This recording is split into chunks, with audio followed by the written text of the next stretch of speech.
پہاڑوں پر اور دریا آسمانوں پر اپنی امانت کو پیش کیا، دینی احکام اور شریعت کے احکام کو اللہ تعالیٰ نے ان بڑے بڑے مخلوقات پر پیش کیا، اور ساتھ ہی بھی ان میں شعور پیدا کیا کہ جو کوئی ان احکام پر عمل کرے گا ان کو جنت ملے گا، اور جو اس میں کوتاہی کرے گا وہ جہنم کا مستحق ہوگا۔ تو ان بڑے بڑے مخلوقات نے معذرت کیا کہ ہم یہ اٹھانے کے قابل نہیں ہیں، یہ امانت اس کو ہم پورا کرنے کی طاقت نہیں رکھتے۔ اِنَّا عَرَضْنَا الْأَمَانَةَ عَلَى السَّمَاوَاتِ وَالْأَرْضِ وَالْجِبَالِ فَأَبَيْنَ أَن يَحْمِلْنَهَا وَأَشْفَقْنَ مِنْهَا۔ ڈر گئے کہ یہ تو بہت بڑی امانت ہے اور اس کو ہم پورا کرنے میں ناکام ہو جائیں گے، اور خدا نخواستہ ہم ناکام ہو گئے تو پھر ہمیں سزا ملے گا۔ ان کو یہ بھی اللہ تعالیٰ نے شعور دیا تھا کہ اگر تم اس میں کامیاب ہو گئے تو تمہیں بڑا مقام بھی ملے گا جیسے کہ انسان کو ملتا ہے، لیکن وہ ڈر گئے اور انہوں نے معذرت کیا۔ فَأَبَيْنَا، انکار کا مطلب یہ ہے کہ اے اللہ ہم کمزور ہیں، یہ بوجھ اٹھانے سے ہم قاصر ہیں۔ انسان کو جب اللہ نے پیدا فرمایا اور انسان پر اسی امانت کو پیش کیا کہ تم کو اللہ کی طرف سے احکام ملیں گے، دین اور شریعت ملے گا، تم اگر اس میں کامیاب ہو گئے تو پوری کائنات کا بادشاہ تم ہو، آخرت میں جنت میں بھی آپ جائیں گے، اور اگر تم اس میں ناکام ہو گئے تو پھر تم اس کائنات کا سب سے بدترین مخلوق ہو جاؤ گے۔ تو انسان نے وَحَمَلَهَا الْإِنسان، انسان نے وہاں پر فوراً اللہ کے سامنے اس کو اٹھانے کا عزم کیا اور اس کو اٹھایا کہ میں اس کو اٹھاتا ہوں، مجھے قبول ہے۔ اللہ رب العالمین یہ واقعہ بیان کرنے کے بعد فرماتے ہیں کہ انسان نے یہ کام کیا تو، لیکن اِنَّهُ كَانَ ظَلُومًا جَهُولًا، یہ انسان اپنے اوپر ظلم کرتا ہے، عمل میں گڑبڑ کرے گا، انسان کے عمل میں خطا ہوگا اس سے، اور علم میں بھی اس سے خطا ہوگا۔ جہل، ظلم کا تعلق عمل کے ساتھ ہے، جہل کا تعلق علم کے ساتھ ہے، یعنی انسان سے علمی کوتاہی بھی ہوگی اور عملی کوتاہی بھی ہوگی، اگرچہ اس نے بوجھ بہت بڑا اٹھایا۔ انسان جب ظلوم بھی ہے، جہول بھی ہے، تو اتنی بڑی ذمہ داری کو اس نے کیسے اٹھانے کا ہمت کیا؟ کیونکہ انسان میں دو چیزیں اللہ تعالیٰ نے ودیت کی ہے۔ ایک انسان کے اندر نفس ہے، ان نفس کی وجہ سے انسان کیا کرتا ہے؟ ظلم بھی کرتا ہے، جہالت بھی کرتا ہے۔ یہ نفسانی وہ ہے، انسان کے کرتوت ہے۔ ان النفس لامارۃ بالسوء، یہ گڑبڑ نفس کی وجہ سے ہوتا ہے۔ اور دوسری طرف اللہ نے انسان کے اندر روح کو ودیت کیا ہے کہ انسان نے جو اللہ کے احکام کو اٹھایا تھا وہ روحانی تقاضا تھا۔ انسان کا روح چاہتا یہی ہے کہ وہ اللہ کی عبادت کرے، اللہ کی معرفت حاصل کرے، اللہ سے محبت کرے، روزے رکھے، نمازیں پڑھے، اس سے روح کو تقویت ملتی ہے، اس لیے روح نے اس کو اٹھایا۔ اب انسان جب ظلوم اور جہول ہے، بہت خطا کار ہے، انسان خطا کا پتلا ہے، ہر لمحہ انسان سے کوئی نہ کوئی خطا ہو جاتی ہے۔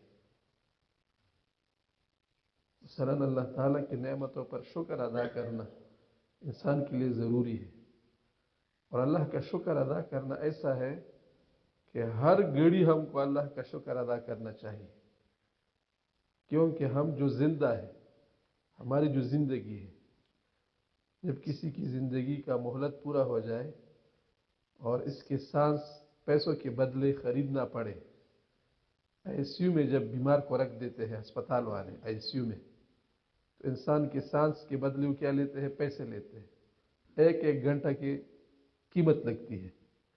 حالانکہ وہ اس طرح کا صاف اور تازہ سانس نہیں، وہ ہوا نہیں ہوتی، بس صرف آپ اس سے زندہ رہتے ہیں۔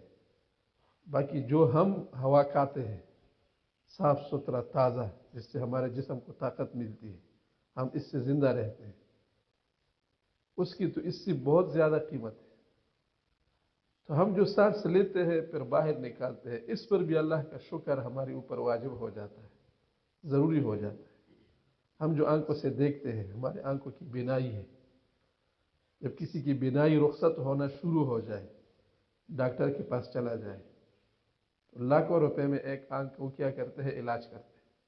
حالانکہ وہ بھی ایسا نہیں ہوتا جس طرح کہ ہمیں خدا نے اصل آنکھ دیا ہے، اور وہ بھی اگر ہمیں دیتے ہیں تو خدا ہی کی چیزوں میں دیتے ہیں، اپنی طرف سے کچھ نہیں دیتے، صرف مرمت کرتے ہیں۔ اسی طرح ہمارے ہاتھ پاؤں، یہ سب کچھ جو اللہ تعالیٰ کا کائنات ہے، ایک ایک لمحہ ہمارے اوپر شکر کو واجب کر دیتا ہے۔ ہم شکر نہیں کرتے، بلکہ شکر کے بجائے ہم اللہ کا ناشکری کرتے ہیں، سرکشی کرتے ہیں، مستی پر آ جاتے ہیں، کہتے اللہ تعالیٰ کا رزق ہے، مانتے اپنے نفس کا ہے، پہنتے اللہ تعالیٰ کا ہے اور بات شیطان کی مانتی ہے، تو اس سے بڑی اور خطا کیا ہوگی؟ اس لیے اللہ رب العالمین فرماتے ہیں کہ لوگ اتنے خطا کار ہیں کہ اگر خدا نے ہر خطا پر انسان کو پکڑنا شروع کیا تو انسان کا نام و نشان ختم ہو جائے گا، کچھ نہیں رہ جائے گا، کیونکہ ہر انسان میں کچھ نہ کچھ خرابی ہے۔ وَلَوْ يُؤَاخِذُ اللَّهُ النَّاسَ بِمَا كَسَبُوا مَا تَرَكَ عَلَى ظَهْرِهَا مِن دَابَّةٍ، انسان تو درکنار اور بھی کچھ نہیں رہ جائے گا، پورا کائنات ختم ہو جائے گا۔ اللہ رب العالمین ہم کو مہلت دیتا ہے کہ انسان سدھر جائے، خیر ہے، تھوڑا اور اس کو موقع دے دے، اور موقع دے دے۔ سب سے بڑی غلطی ہماری جو ہے، خطا تو ہم کرتے ہیں، ہمارا رب بڑا مہربان ہے، ہمارے ساتھ عفو کا معاملہ کرتے ہیں، ہر گناہ پر اللہ تعالی ہمارا گرفت نہیں فرماتے، ورنہ ہر گناہ پر اگر ہمارا گرفت شروع ہو جائے تو ہمارا زندگی ختم ہو جائے گا۔ پھر ان خطاؤں میں اور غلطیوں میں سب سے بڑی غلطی یہ ہے کہ انسان اپنے رب کو بھول جائے۔ باقی سب کچھ اس کو یاد رہتا ہے، اپنا آپ بھی یاد رہتا ہے، اپنے بچے بھی یاد رہتے ہیں، اپنا کاروبار بھی یاد رہتا ہے، اپنا شہرت اور عزت بھی یاد رہتا ہے۔ انسان اگر بھولتا ہے بیچارہ تو کس کو بھولتا ہے؟ خدا کو بھولتا ہے، ایک خدا اس سے بھول جاتا ہے۔ یہ سب سے بڑی غلطی ہوتی ہے۔ آدمی اگر گناہ کرے پھر فوراً اللہ یاد آ جائے تو اللہ معاف کرتا ہے۔ بھولنے کا مطلب یہ ہے کہ انسان اتنا غافل ہو جائے اور اتنا دنیا کی دندوں میں مشغول ہو جائے کہ گناہ کرنے کے بعد بھی اس کو احساس نہیں ہوتا اور وہ اللہ تعالیٰ کی طرف رجوع نہیں کرتا۔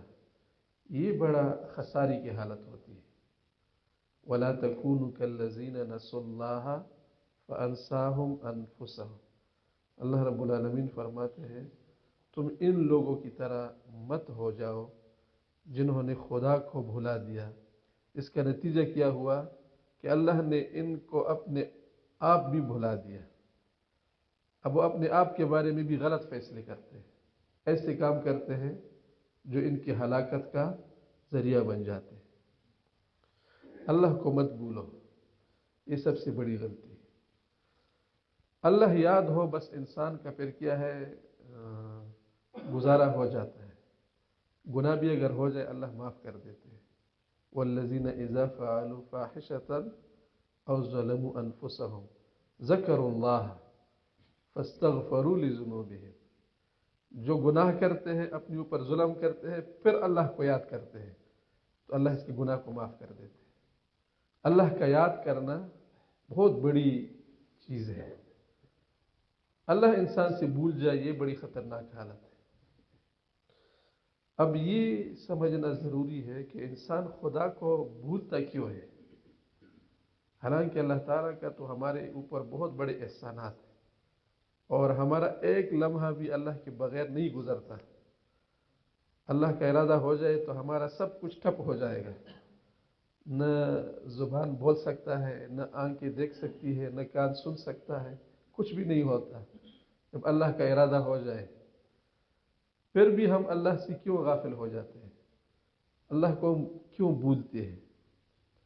اس کی بنیادی وجہ یہ ہے کہ انسان اپنی اوقات کو بھول جاتا ہے، یا بألفاظ دیگر انسان کو نشہ چڑھ جاتا ہے۔ یہ انسان نشئی طبیعت رکھتا ہے، ہر چیز سے بیچارہ کیا ہوتا ہے؟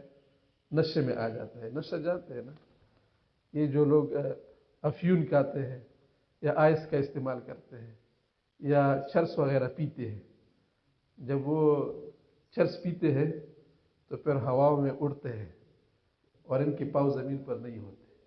یہ پوری دنیا ان کو ایسی لگتی ہے جیسے ہم بادشاہ ہیں، یہ سارے لوگ ہمارے غلام ہیں، جب تک ان میں کیا ہوتا ہے؟ نشہ ہوتا ہے۔ حقیقت تو ایسے نہیں ہوتا نا، جیسے نشہ اتر جائے پھر سے ان کو پتہ چلتا ہے کہ ہم تو ایسے خاک ہے، خاک کے ڈھیر ہیں۔ اسی طرح انسان کو مختلف چیزوں کا نشہ چڑھ جاتا ہے، صرف چرس نشہ نہیں ہے۔ یہ انسان بیچارے کو جب اللہ رب العالمین تھوڑا طاقت دیتا ہے، اس کو تھوڑا قدرت دیتا ہے، اس کو کچھ اختیار ملتا ہے۔ بچپن میں تو اس کے پاس کچھ نہیں ہوتا، کھانے کے لیے بھی روتا ہے، بیمار ہوتا ہے تو بھی روتا ہے، سب کچھ اس کے ماں کے گود میں ہوتا ہے۔ جب بالغ ہو جائے، اس کی آنکھیں کھل جاتی ہیں، اپنے ہاتھ پاؤں مارتا ہے، کچھ تھوڑا بہت کام کر سکتا ہے، تو اس کو جوانی کا نشہ چڑھ جاتا ہے۔ وہ سمجھتا ہے کہ اب تو میں کیا ہو گیا، میرے ہاتھ میں اختیار آ گیا، اب میں جو چاہوں گا وہ کروں گا۔ مرغ بن جاتا ہے، مرغ۔ مرغ کے بارے میں مشہور ہے، جب نیا نیا بالغ ہو جائے، اذانیں دینا شروع کرتا ہے، تو اس کو بھی جوانی کا نشہ چڑھ جاتا ہے۔ پھر جب وہ کمرے کی چھت پر یا دیوار پر چلتا ہے تو ایک پاؤں رکھتا ہے اور دوسرا پاؤں اٹھا کر چلتا ہے، دونوں پاؤں ایک ساتھ نہیں لگاتا۔ اس کے بارے میں یہ مشہور ہے کہ مرغ یہ سوچتا ہے کہ اگر میں نے دونوں پاؤں کمرے کے اوپر لگا دی تو کمرہ گر جائے گا نیچے۔ حالانکہ مرغ کی کیا طاقت ہوتی ہے، لیکن اس کو کیا ہوتا ہے؟ جوانی کا نشہ چڑھ جاتا ہے۔ پھر ہمارے نوجوان کو جب پیسے بھی ہاتھ آ جائے، اچھی گاڑی ہو، 2-3 کروڑ کی لینڈ کروزر لے لیا ہے، اور اپنے ساتھ 2-3 گارڈ کو بھی رکھا ہے، اور خود بھی کلاشنکوف ہاتھ میں پکڑا ہوا ہے، تو پھر تو ساری دنیا اس کو کیا لگتا ہے؟ چوینٹی لگتا ہے، میزی میزی ہوتا ہے، لا کے ٹوٹ سے۔ یہ انسان اصل میں نشئی ہوتا ہے۔ کیا ہوتا ہے؟ نشئی۔ جیسے نشہ اتر جائے، جوانی ختم ہو جائے، پیسے ختم ہو جائے، سب کچھ چلا جائے، پھر گریبان میں سر رکھ کر روتا ہے، اے اللہ میں نے کیا کیا۔ تو یہ انسان مٹی کا پتلا ہے، یہ جلدی نشے میں آ جاتا ہے۔ کسی کو جوانی کا نشہ چڑھ جاتا ہے، کسی کو حسن کا نشہ چڑھ جاتا ہے۔ حسن کی پری، عورتوں میں یہ مرض بہت ہوتا ہے۔ تھوڑا سا اللہ تعالیٰ نے اس کو سفیدی رنگ زیادہ کیا کر دیا، اس کا وہ ڈول اچھا بنا دیا، تو وہ پھر کیا کرتی ہے؟ وہ لوگوں کو اپنے دام میں رکھتی ہے، اپنے شوہر کو بھی آنکھ اٹھا کر نہیں دیکھتی۔ میں حسین ہوں، اب آپ میری خدمت کریں گے، آپ میرا غلام ہے۔ یہ بیچارہ جب جس کے پاس طاقت ہوتا ہے پھر تو آسمان کے ساتھ باتیں کرتا ہے، لیکن جب حسن کا کیا ہو جائے؟ گرفتار ہو جائے، تو بادشاہ ہو کر کیا کرتا ہے؟ حسن کے قدم میں پڑ جاتا ہے۔ پڑتا ہے کہ نہیں پڑتا؟ جوانوں کو تو پتہ ہے اب حسن کے پیچھے کیسے بھاگتے ہیں، منت زاری کرتے ہیں، بیکاری بن جاتے ہیں۔ یہ انسان کے اوقات ہے۔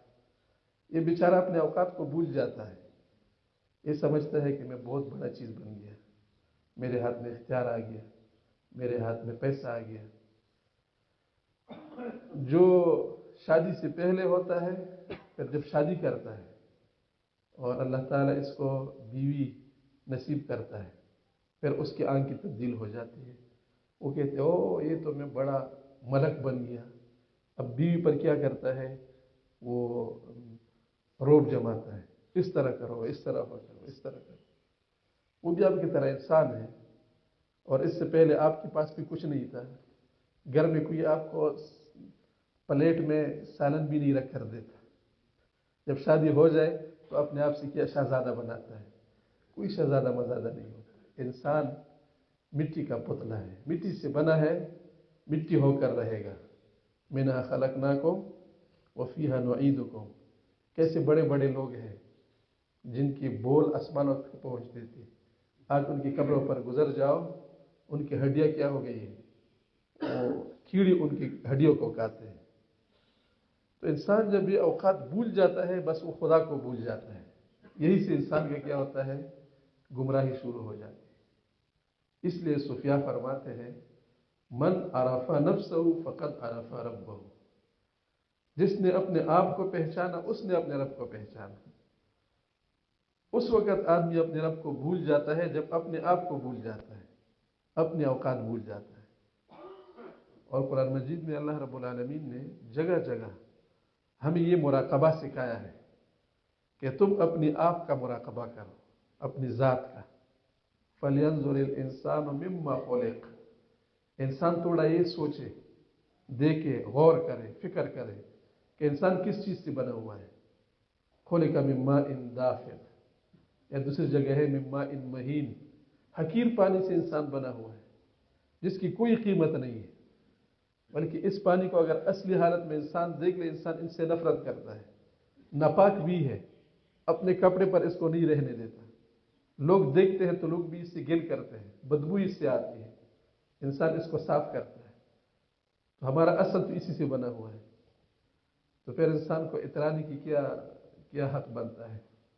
فَلْيَنْظُرِ الْإِنسَانُ مِمَّا خُلِقَ خُلِقَ مِن مَاءٍ دَافِقٍ يَخْرُجُ مِن بَيْنِ الصُّلْبِ وَالتَّرَائِبِ یا ایھا الناس انا خلقناکم من ذکر و انثی، یا دوسری جگہ ہے کہ ہم نے آپ کو مٹی سے پیدا کیا، پھر ماں کے رحم میں ایک مدت تک آپ خون کا لوتڑا تھے، پھر گوشت کا ٹکڑا بن گئے، پھر اللہ تعالیٰ نے اس میں صورت بنائی، پھر آپ پیدا ہو گئے، کمزور صورت میں تھے، آپ کوئی کام نہیں کر سکتے تھے، آپ کے اندر نہ کوئی حلم تھا، نہ علم تھا، نہ سمجھ بوجھ تھا، کچھ بھی نہیں تھا۔ انسان جب پیدا ہوتا ہے علم تو اس کے پاس نہیں ہوتا، اللہ تعالیٰ اس کے اندر علم ڈالتے ہیں۔ انسان تو خالی کنڈول ہے، خالی کنڈول، اس میں کچھ بھی نہیں ہوتا۔ تو انسان کو اپنی اوقات پر کیا کرنا چاہیے، تھوڑا غور کرنا چاہیے، مراقبہ کسی بھی زمانے میں۔ عمر بن الخطاب رضی اللہ عنہ کے بارے میں شاید یا کوئی اور صحابی ہے کہ اپنے ساتھیوں کے پاس آئے، بیٹھ گئے اور ان کو اپنی احوال بتانا شروع کیا کہ میں وہ تھا جو لوگوں کی بکریوں کو چراتا تھا، اس وقت وہ بادشاہ ہے ابھی، اور پھر میں بکریوں کے پیچھے پہاڑوں میں جاتا تھا، ان کے پیچھے بھاگتا تھا، میرے کپڑے پرانے پٹے تھے، میری حالت بہت خراب تھی۔ بس یہ پورا قصیدہ سنا کر ممبر سے اتر گئے۔ لوگوں نے پوچھا حضرت آپ نے آج عجیب اپنا وہ بیان ہمیں سنایا، ہمیں تو آپ نے کوئی نصیحت نہیں کیا، اپنے بارے میں آپ نے سب کچھ بتایا۔ انہوں نے کہا میرے نفس نے شرارت کیا تھا، اس نے کہا تم اب بہت بڑے بادشاہ ہو، یہ سارے لوگ آپ کی محکوم ہے، رعایا ہے، تمہاری بات چلتی ہے، تو میں نے اپنے نفس کو سزا دینے کے لیے یہ بات کیا کہ میں اس کو اپنے اوقات بتا دوں کہ تم شروع میں ایسے تھے، یہ تو اللہ کا فضل ہو گیا۔ اب اللہ کا فضل ہو گیا تو بجائے اس کے کہ آدمی مستی میں آ جائے، آدمی اور اللہ تعالیٰ کا کے لیے عاجزی کرے۔ اگر باپ کسی بیٹے کو 1 کروڑ روپے دیتا ہے تو اس کا حق تو یہ بنتا ہے کہ باپ اپنے بیٹے کا شکر گزار بن جائے، نہیں کہ ان پیسوں کے ساتھ اپنے باپ کا کیا بن جائے، دشمن بن جائے۔ تو انسان اپنی حیثیت کو بھول جاتا ہے، اس لیے خدا کو بھی کیا کرتا ہے، بھول جاتا ہے۔ یہ مراقبہ کبھی کبھار کرو، بلکہ اکثر کرو،